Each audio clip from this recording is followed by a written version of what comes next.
Hello and welcome to a little bit of a different upload from myself as we do a cheeky little preview for round 16. In today's video, we're going to break down the variety of captains that we have this week. And just hypothetically, let's just say everyone has the VC on Dunkley. There might be the odd person that has the VC on Neil or someone else, but I reckon probably 80% of the top 10% would be going for a Dunkley VC. I think that'll be the talk of the week for tomorrow's game.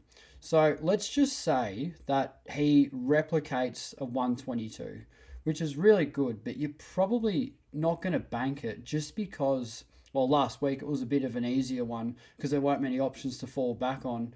However, everyone that played after him scored well. So it was a funny one there. But this week, we are absolutely spoilt for choice. And I did a poll on my Twitter, and I reckon 50% have said Laird as a fallback, which that's my preference as well. But there are the odd team or two that would be looking likewise. So we're just going to break that down, discuss what other options we have. So the Thursday night. So, Dunkley really obvious against Richmond. Even in their glory days, they haven't been known for giving up points towards opposition uber midfielders. And I think Dunkley in current form should thrive off that.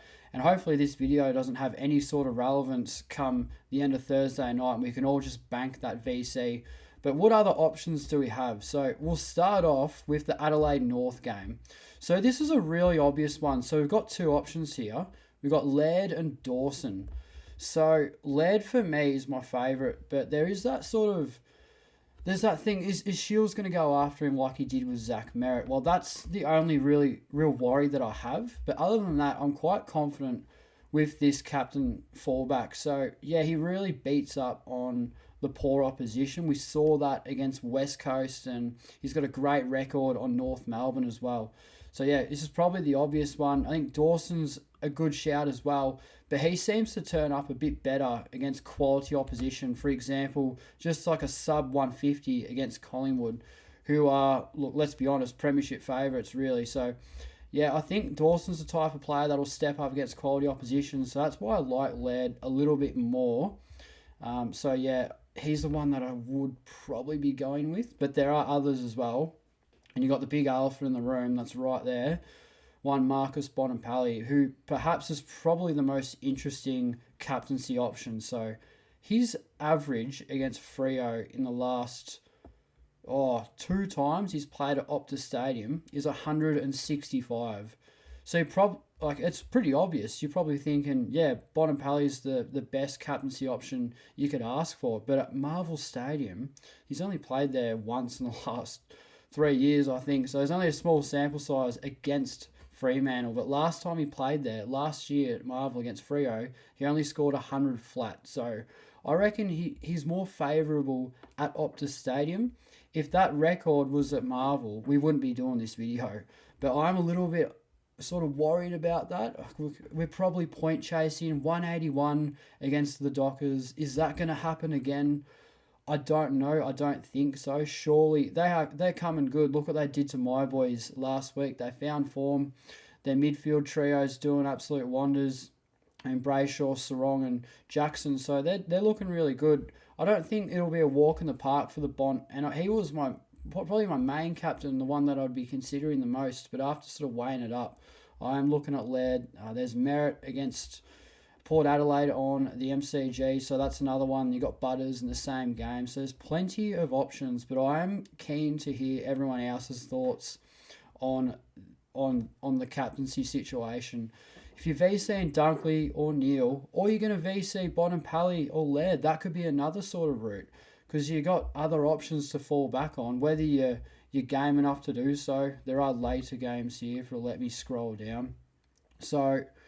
There are, what do we got here? So this is a favourable matchup for St Kilda as well. So you could probably VC like Bonampally, Laird, see what happens there. And you got Sinclair and Rowan to fall back on.